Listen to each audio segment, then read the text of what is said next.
नमस्कार दोस्तों, मैं हूँ राज शिकारी। आज तारीख है अप्रैल 23, वर्ष है 2025 और समय हो रहा है दोपहर के 1:30 के आसपास। बात करनी है कल कश्मीर में जो हमला हुआ उसको लेके। मैंने एक चीज नोटिस की कल रात जो भी हुआ उसको लेके, वो ये कि हमारा जो मीडिया है, मीडिया इस खबर को दबाने का प्रयास कर रहा था, ऐसा मुझे लगता है। शुरुआत में जो हमारा मेन स्ट्रीम मीडिया है, जिसे दलाल मीडिया भी कह सकते हैं, उसने कहा कि 2 लोग मरे हैं, फिर कहा 3 लोग मरे हैं। और जब तक विदेशी जो मीडिया है, बीबीसी, गार्डियन वगैरह, उन्होंने जब तक रिपोर्ट किया कि 15-16 लोग मर चुके हैं, तब धीरे धीरे हमारे जो दलाल मीडिया ने इस चीज को थोड़ा क्लियर कर किया और बताया कि लगभग 24, 25, 26, 27 लोग मारे जा चुके हैं। और ये जो खबर है, मुझे लगता है कि शायद सरकार के कंट्रोल से बाहर चली गई। सरकार हो सकता है कि इसे दिखाना नहीं चाहती थी, मगर जो डिजिटल मीडिया है, यूट्यूब है, व्हाट्सएप है, ट्विटर है, उस पे फोटोग्राफ्स, वीडियोग्राफ वायरल होना शुरू हो गए। पूरे देश ने देखा, सभी ने ट्वीट किया, मैंने भी कितने ट्वीट किए। हम सभी ने देखा कि कश्मीर में क्या हुआ। खून से सने हुए लोग थे, लोग मरे हुए पड़े थे, लोगों की डेड बॉडियां थी, किसी के कपड़े उतरवाए गए थे, किसी का चेक किया गया कि वो उसका कटा हुआ है कि नहीं है, किसी को कलमा पढ़वाया गया, बहुत सारी चीजें हैं। अगर कल हमारी दलाल सरकार कह दे कि ये सब फेक न्यूज है, तो भी हो सकता है कि आपको हैरानी ना हो, क्योंकि हमारी जो सरकार है, ये वही सरकार है जो कहती है कि भारत में चीन की तरफ से कोई घुसा ही नहीं है। हुँ? हमारी कोई जमीन चीन के पास कब्जे में नहीं है। ये हमारी सरकार के शब्द है। हमारी सेना को 1 किलोमीटर पीछे बुला लिया जाता है कश्मीर, चाइना की बॉर्डर से, और फिर कहते हैं कि मीटिंग कर रहे हैं। 10वां राउंड, 15वां राउंड, 22वां राउंड क्यों कर रहे हैं? हुँ?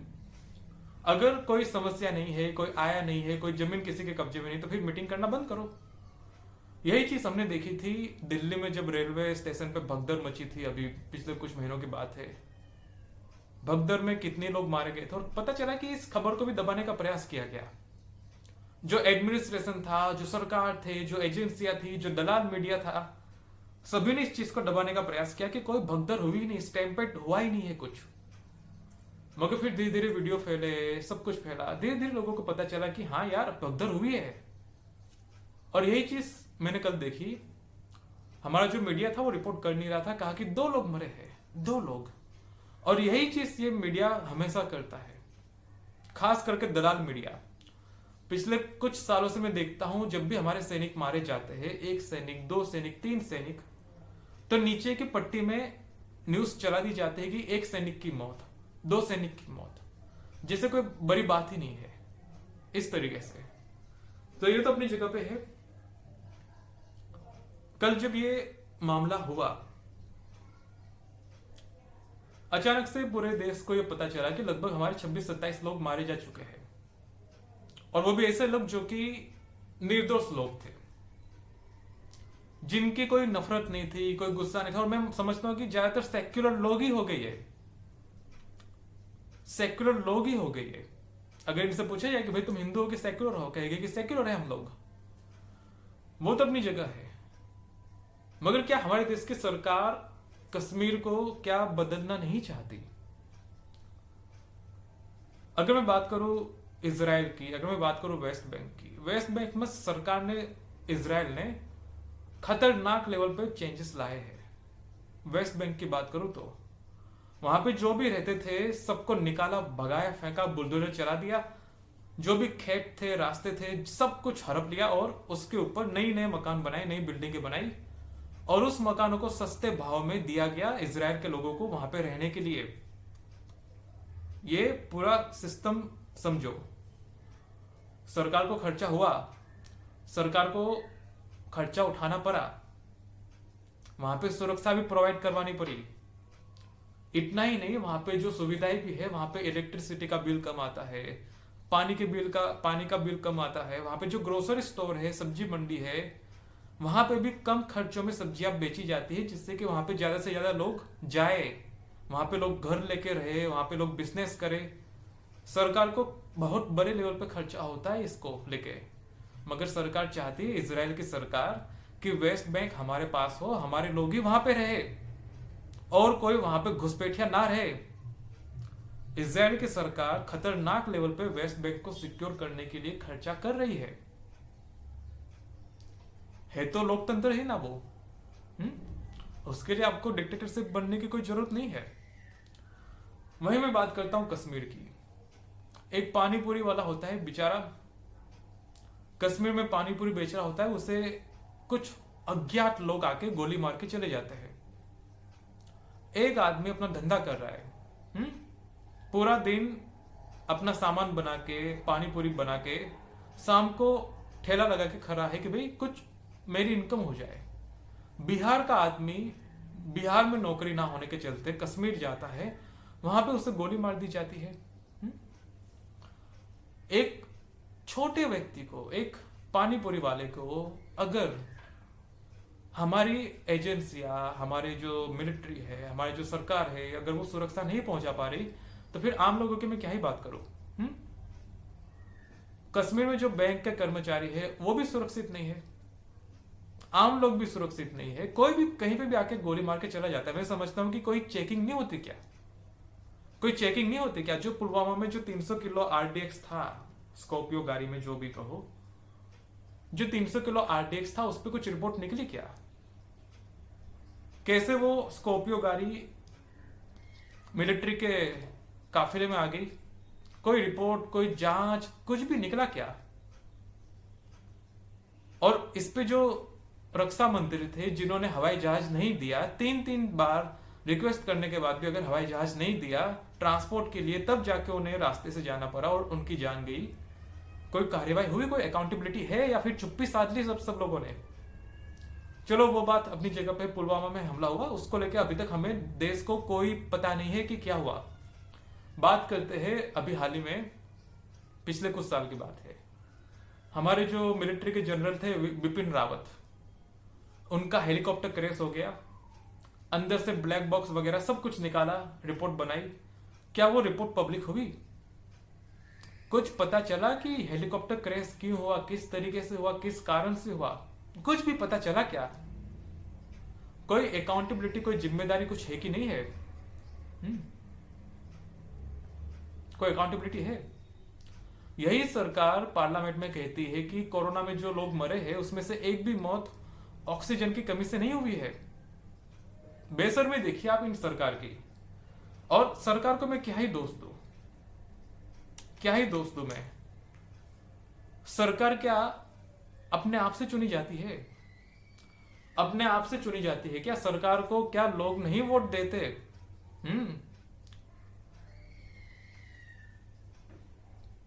अगर हम वोट नहीं देते तो ऐसे नेता नहीं आते, मगर हम इन्हें वोट देके भेजते हैं। मैं देखता हूं ऐसे कितने ही नेता है, जातिवादी, परिवारवादी, पूंजीवादी, लोग ठोक के भाव में वोट देके आ जाते हैं। 4 लाख, 3 लाख, 5 लाख वोट से जीत जाते हैं। अब जब ऐसे नेता को तुम ठोक में वोट दोगे, क्या होगा? क्या होगा तुम मुझे बताओ ना। यही नेता पार्लियामेंट में जाएंगे, फिर क्या होगा? उनके बेटों को क्रिकेट बोर्ड में बिठाया जाएगा। अब तुम मुझे बताओ, जिस आदमी की प्रायोरिटी है कि वो अपने बेटे को क्रिकेट बोर्ड में बिठा के रखे, वो क्या देश के लिए काम करेगा? वो क्या हिंदू समाज के लिए काम करेगा? वो कश्मीर के लिए काम करेगा? नहीं करेगा ना। उसकी प्रायोरिटी है कि कैसे अपने बेटे को क्रिकेट बोर्ड में बिठाया जाए। दूसरा जो मोटा भाई है, उसकी प्रायोरिटी है कि वो 10 लाख का सूट पहने, 1.5 लाख का चश्मा पहने, हवाई जहाज में घूमता फिरे, यहां वहां, संसद में अटेंडेंस नहीं लगानी। जो मोटा भाई है, महामानव की बात कर रहा हूं मैं, महामानव संसद में उपस्थित नहीं रहते। और समझ, विडंबना देखिए इस देश के लोकतंत्र की। जो सरकार का मुखिया है उसकी अटेंडेंस नहीं गिनी जाती, बाकी सबकी अटेंडेंस गिनी जाती है। जितने भी लोग हैं सबकी अटेंडेंस गिनी जाती है, मगर जो प्रधान सेवक है, पराया धन मंत्री, उसकी अटेंडेंस कोई गिन नहीं सकता। जो आदमी पार्लियामेंट में उपस्थित नहीं रह सकता, क्या वो देश के लोगों के लिए काम कर सकता है? देश के लोगों का सवाल उठा सकता है? किसी का जवाब दे सकता है क्या? ये सवाल होना चाहिए। और ऐसे लोगों को वोट देने का मतलब क्या बनता है? और मैं हमेशा कहता हूं, कल जो भी लोग गुस्सा थे, जो भी लोग रो रहे थे, मैं उन्हें यही कहता हूं, कमी हमारे अंदर है, कमी हमारे अंदर है कि ऐसे नेता हमने पार्लियामेंट में भेजे। कमी हमारे अंदर है कि हमारे देश की यह हालत है। इंग्लैंड में ना अंग्रेज एक बहुत ही बढ़िया कहावत कहते हैं, we get what we deserve. We get what we deserve, यानी कि हमें वही मिलता है जिसके हम लायक होते हैं। हमारे देश की जो हालत है, हमारे देश के जो नेता है, हम उसी के लायक है, क्योंकि हम उसी को लेके वोट देते हैं। मैं अपनी बात करूं, पिछले 5-6 सालों की बात कर रहा हूं। 2019 में मैंने भाजपा को वोट दिया था। 2019 में मैंने इसलिए वोट दिया था क्योंकि सर्जिकल स्ट्राइक हुई थी, अभिनंदन जो पायलट था उसे वापस लेके आया गया था। हालांकि वो भी बहुत बड़ी पॉलिटिक्स है कि इमरान खान ने उस पायलट को हमें लौटा दिया, पाकिस्तान का जो प्राइम मिनिस्टर था इमरान खान। मगर इसी के लिए मैंने भी भाजपा को वोट दे दिया कि चलो कोई बात नहीं, सर्जिकल स्ट्राइक कर दी हमने, हमारे जवानों का कुछ हद तक बदला ले लिया। इस हिसाब से 2019 के बाद से मैंने आज तक कभी भी भाजपा को वोट नहीं दिया। म्यूनिसिपालिटी इलेक्शन में, असेंबली इलेक्शन में, लोकसभा इलेक्शन में, किसी भी इलेक्शन में मैंने भाजपा को वोट नहीं दिया। तो मैं वोट देता किसे हूं? मैं नोटा को भी वोट नहीं देता, बल्कि मैं वोट उस अपक्ष उम्मीदवार को देता हूं जो कि समाज सेवी होता है, जो कि समाज के लिए काम करता है। मैं जानता हूं कि अपक्ष नहीं जीतेगा, अपक्ष नहीं जीतेगा, मगर अपक्ष को मैं फिर भी वोट देता हूं क्योंकि उसने हिम्मत की है अपक्ष होकर चुनाव लड़ने की। उसने हिम्मत की है, उसने अपने 10,000 की डिपॉजिट दी है, 10-15 हज़ार की जो डिपॉजिट होती है वो दी है। और इसलिए मैं अपक्ष उम्मीदवार को वोट देता हूं। मैं लिस्ट निकाल के देखता हूं कि भाई मेरी इलाके से कौन खड़ा है अपक्ष में। जो जो अपक्ष में खड़ा होता है मैं उसके बारे में जानकारी निकालता हूं और उसके हिसाब से मैं वोट देके आ जाता हूं। मैं भाजपा कांग्रेस किसी को वोट नहीं देता क्योंकि दोनों ही बदमाश है। भाजपा भी हिंदू विरोधी है, कांग्रेस भी हिंदू विरोधी है, बहुत सारी पार्टियां हिंदू विरोधी है। मैं इन सभी पार्टी को वोट देता ही नहीं, और मैं नोटा को भी वोट नहीं देता। नोटा को वोट देने का कोई मतलब ही नहीं बनता। इसलिए मैं अपक्ष को वोट देता हूं कि अपक्ष कोई ना कोई जीते। हालांकि अपक्ष पे भी बहुत विश्वास मत करिए। जो भी अपक्ष जीतते हैं वो बिक जाते हैं और वो समर्थन दे देते हैं पार्टी को। पिछली बार गुजरात चुनाव में 6-7 लोग अपक्ष जीते थे, सभी ने सपोर्ट दे दिया भाजपा वालों को। अब तुम मुझे बताओ अपक्ष को वोट देने का मतलब क्या है? मगर फिर भी मैं अपक्ष को वोट देता हूं। कोई ना कोई तो ऐसा आदमी होगा ना जो समाज के लिए कुछ ना कुछ काम करेगा। इसलिए ये तो अपनी जगह पे है, मगर समझने की बात यही है कि ऐसे पार्टियों को वोट ना दिया जाए। अभी हाल ही में रमजान चल रहा था, भाजपा वालों ने क्या किया? सौगातें, मोदी किट बांटना शुरू कर दिया 10 लाख लोगों को। कोई फायदा मिला क्या? नहीं मिला ना, बात यही है। तो कहने का मतलब है हमारे जो नेता है उसे कौन भेजता है? मोदी की बात करूं, वाराणसी के लोगों ने भेजा है ना उसे। क्यों भेजा वाराणसी वालों ने? क्या वाराणसी वालों को पता नहीं है कि वो कैसा आदमी है? अमित शाह की बात करूं, गांधीनगर से चुनाव जीता है लगभग। गांधीनगर के लोगों ने क्यों वोट दिया? यही तो मैं पूछ रहा हूं तुम लोगों को। राजनाथ सिंह, बाकी के जो लोग हैं, दिल्ली में अभी जो भाजपा के लोग जीते हैं, किस लिए वोट दिया उन्हें? दिल्ली में जीतने के साथ ही पेट्रोल पे बैन लगा दिया कि पुराने बाइक वालों को, स्कूटर वालों को, कार वालों को पेट्रोल नहीं मिलेगा। तो वो लोग कहां से पैसे कमाएंगे? क्या उनके आई पे लात नहीं पड़ेगी? क्या उनके घर का खर्चा नहीं गड़बड़ हो जाएगा? मगर मैं यही तो कहता हूं, किस कारण से लोगों ने वोट दिया उन्हें? क्या हमारे अंदर इतनी समझ नहीं है कि हम ऐसे लोगों को वोट देते हैं? ये तो अपनी जगह पे है। चलते आगे। जब कल ये लोगों का गुस्सा फूट रहा था, ट्विटर पे, व्हाट्सएप पे, यूट्यूब पे, सभी जगह पे लोगों का गुस्सा फूट रहा था, और लोग इस बार इतना समझ गए हैं कि आतंकवाद का इससे कोई लेना देना नहीं है। ये बहुत अच्छी चीज मैं देख रहा हूं लोगों के अंदर। केवल भारत के ही लोग नहीं, दुनिया भर के लोग इस चीज को समझ गए हैं कि आतंकवाद केवल ऐसे ही बदनाम हुआ जा रहा है।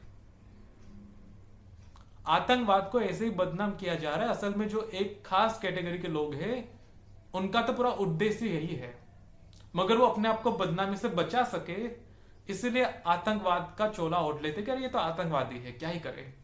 नाइजीरिया की बात करूं, नाइजीरिया में क्रिश्चियनों को ढूंढ ढूंढ के मारा जा रहा है। नाइजीरिया की बात कर रहा हूं। बोको हराम और बाकी जो आतंकवादी संगठन है, कौन से धर्म के लोग हैं ये लोग, या मजहब के लोग कहूं मैं, ये अपनी जगह पे है। अगर मैं बात करूं सीरिया की, अगर मैं बात करूं इराक की, वहां पे भी कितने लोगों को मारा जाता है, कुर्दिश लोगों को। वहां पे भी कितने लोग हैं जिन्हें मारा जाता है, मगर मारने वाले एक ही लोग हैं।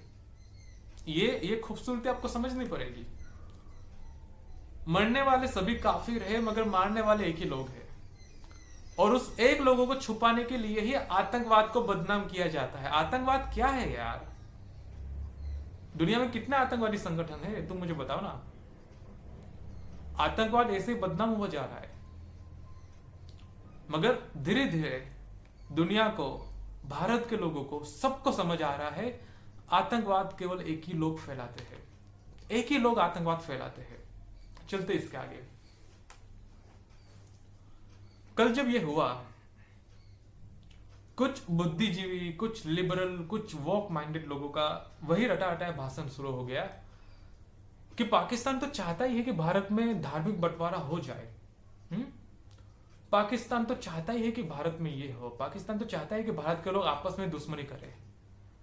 ये पट्टी पढ़ाई जा रही है कि हमें बंटना नहीं है, हमें एक होकर रहना है ताकि अगली बार भी ऐसा हो और लोग मारे जाए।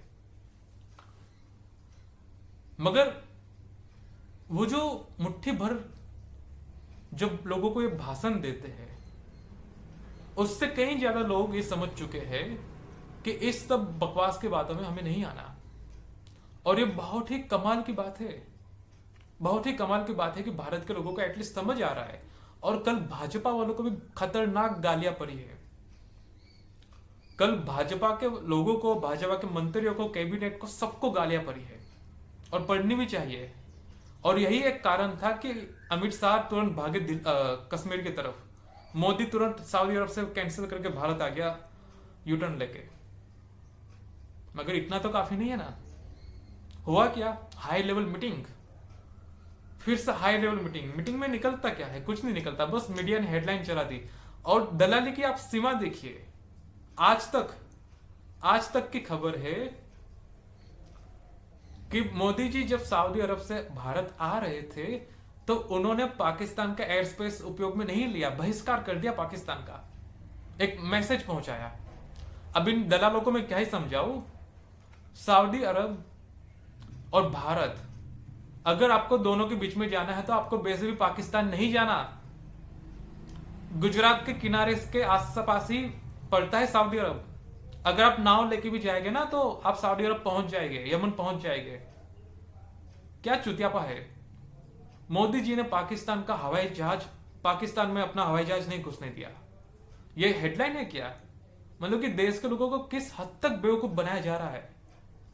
सऊदी अरब से भारत आने के लिए आपको पाकिस्तान जाने की कौन सी जरूरत है? गुजरात के सामने ही रास्ता है दुबई का, गुजरात के सामने ही पड़ता है सऊदी अरब। आप नाव लेके जाएंगे तो भी पहुंच जाएंगे सऊदी अरब। किसे बेवकूफ बना रहे ये लोग कि मोदी जी पाकिस्तान के एयर स्पेस से नहीं आए? आने की जरूरत ही कहां है? ये अपनी जगह है। मगर कल जो मैंने देखा, कुछ बुद्धिजीवी लिबरल कह रहे हैं कि देश में नफरत नहीं फैलनी चाहिए।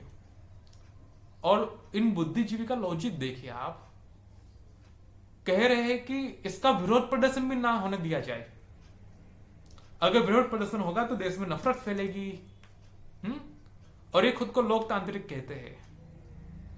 आपके 26-27 लोग मारे जा चुके हैं, धर्म पूछ के उनके कपड़े उतार के देखा गया कि उनका कटा हुआ है कि नहीं।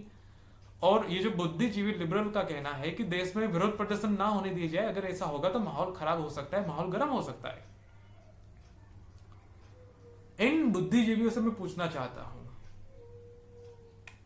चलो मान लिया पाकिस्तान का हाथ है ही, पाकिस्तान का हाथ कश्मीर में है ना।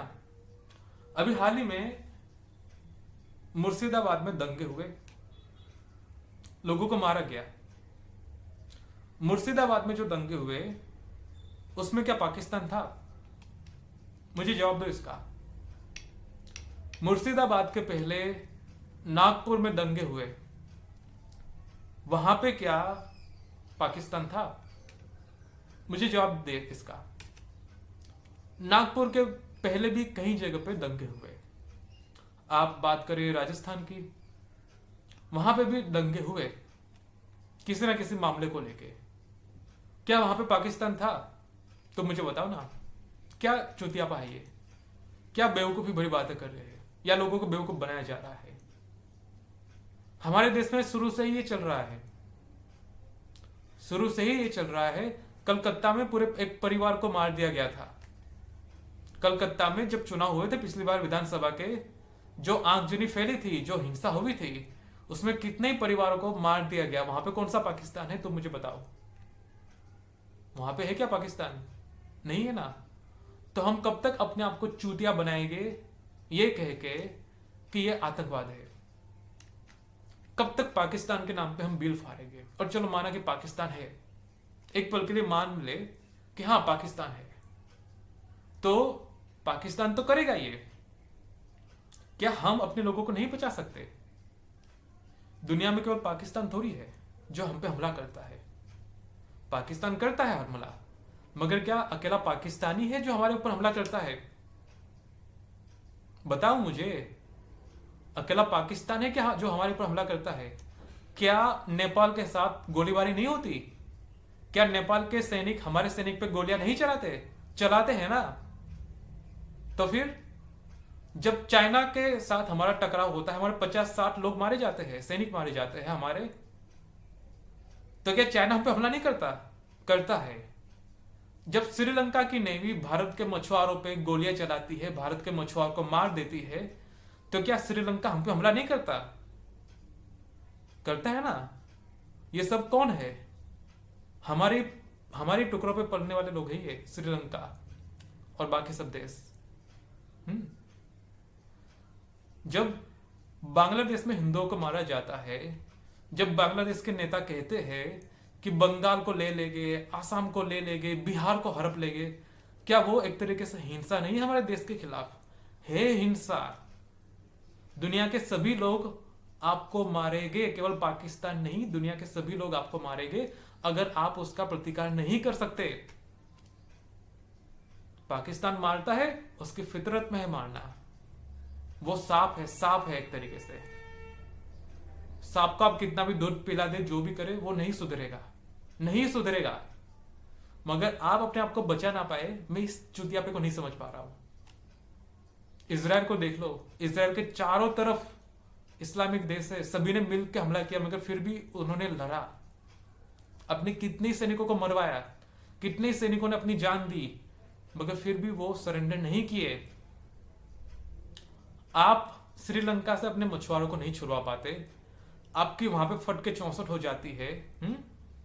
उधर मालदीव्स वाले आपका मजाक उड़ाते हैं, आपके प्रधान सेवक को जोकर कह के बुलाते हैं, आप उससे कुछ नहीं करवा पा रहे। बांग्लादेश के लोग आपको धमकियां देते हैं। शेख हसीना कहती है, शेख हसीना जो अभी दिल्ली में आके बैठी है, शेख हसीना कहती है कि अगर भारत में मुसलमानों पर हमला होगा तो यहां पे भी हिंदुओं पे हमला होगा। ये शेख हसीना के शब्द है कि अगर भारत में कुछ होता है तो यहां पे भी उसकी प्रतिक्रिया हो सकती है। ये वही लोग जो हमारे टुकड़ों पे पलते हैं। जब आपकी इतनी हैसियत नहीं है कि आप बांग्लादेश को, श्रीलंका को, नेपाल को, भूटान को, म्यांमार को, मालदीव्स को अगर आप अपने कंट्रोल में नहीं रख पाते, तो फिर आप पाकिस्तान की क्या ही बात करते हैं। ये जो हम ठुक्कर चाहते हैं ना कि हमने कभी किसी पे हमला नहीं किया, हमने कितने सालों से किसी पे हमला नहीं किया, ये हमारी कायरता दिखाती है। ये हमारी कायरता दिखाती है कि हम कितने बड़े कायर लोग हैं। वो जो कहते हैं ना, एक नेता थे भाजपाइयों के, वो कह के गए थे कि आप अपने मित्र बदल सकते हैं, दोस्त बदल सकते हैं, मगर पड़ोसी को नहीं बदल सकते। किसने कहा कि नहीं बदल सकते? किसने कहा कि नहीं बदल सकते? पूरा बदला जा सकता है। सर्बिया का जाके देख लो उदाहरण, रसिया का उदाहरण जाके देख लो, अमेरिका का उदाहरण जाके देख लो। हर कोई अपना पड़ोसी बदल सकता है, मगर आपके अंदर हिम्मत होनी चाहिए।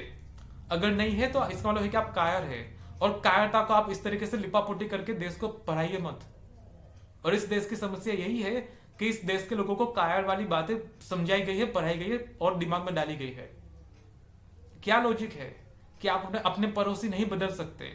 क्या बकवास है। जब ब्रिटिश एम्पायर था, भारत ब्रिटिश सरकार के अंदर था, क्या म्यांमार को अपने कब्जे में नहीं ले लिया था?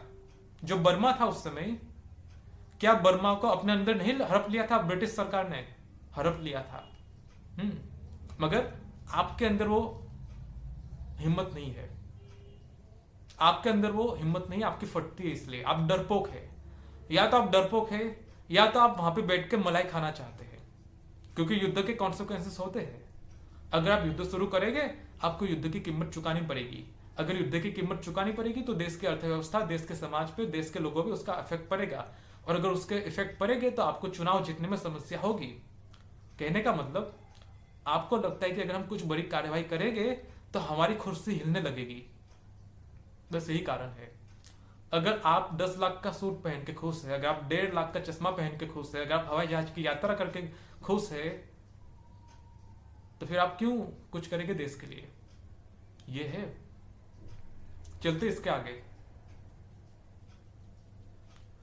जो लोग ये एक बार फिर से ये पट्टी पढ़ा रहे देश के लोगों को कि पाकिस्तान चाहता है कि भारत के लोग आपस में लड़ मरे, आपस में दुश्मनी करें, उनसे मैं बताना चाहता हूं, ये जो चुतियापा वाली बात है ना, ये अपने पिछवाड़े में डाल लो। पहले तो ये बात करते हैं बहुत पहले की, बहुत पहले की। मैंने इस पे बहुत रिसर्च किया है, ऐसे में ये बात नहीं कर रहा हूं। मैंने ये देखा कि पिछले कई सालों से भारत के लोगों को बेवकूफ बनाया जा रहा है इस नाम पे कि कोई दुश्मनी नहीं है, कोई आपको नुकसान नहीं पहुंचाना चाहता, बल्कि सब राजनीति है, केवल और केवल राजनीति है।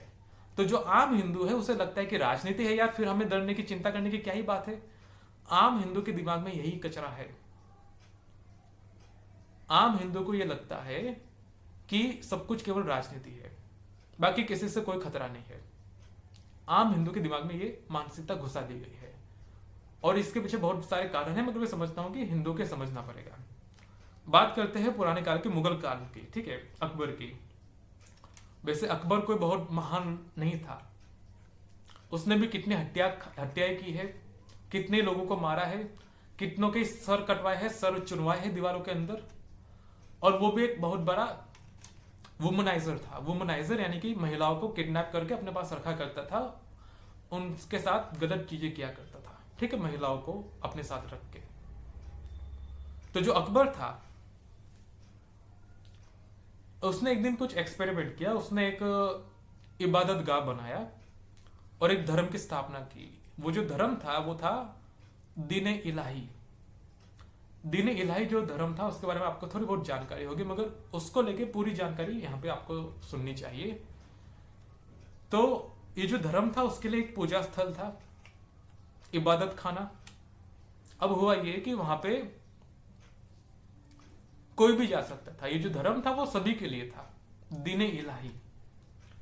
तो कोई भी उस धर्म का पालन कर सकता था और कोई भी उस जगह पे जाके अपना पूजा पाठ कर सकता था। मगर हुआ ऐसा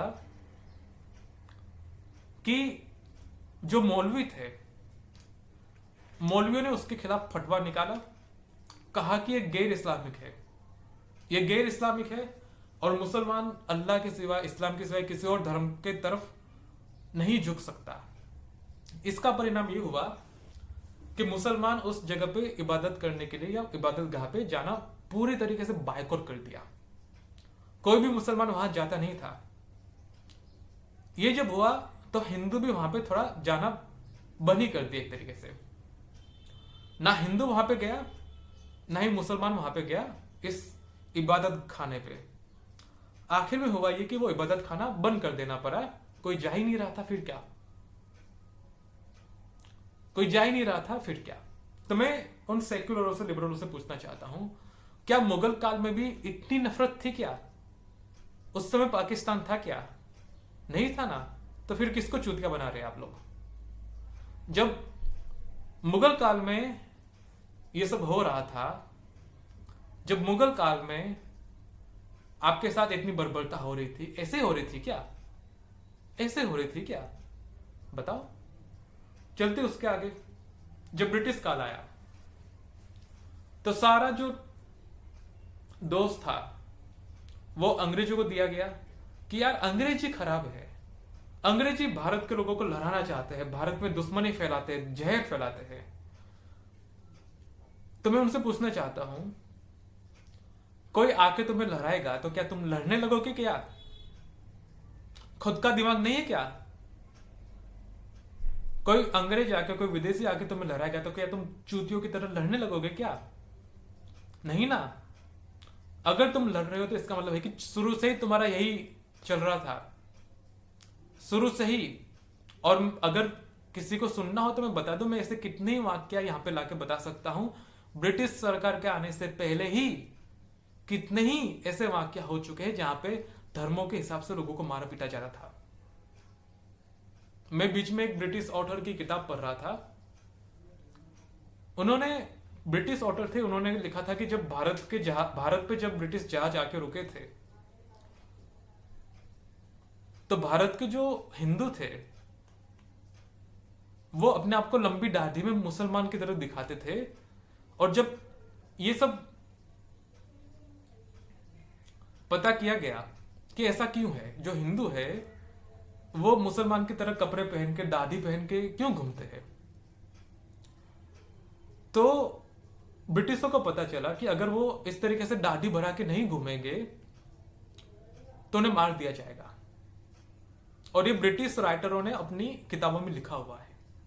ठीक है, अब इसे आप मानना चाहे ना मानना चाहे वो मैं आप पे छोड़ता हूं, मगर ये ब्रिटिश राइटरों ने लिखा है अपनी किताबों में कि जब ब्रिटिश सरकार के, ब्रिटिश ईस्ट इंडिया कंपनी के जहाज भारत पे आके रुके थे तो उन्होंने यहां पे कुछ ऐसा देखा सीन। चलते आगे, जब ब्रिटिश भारत से चले गए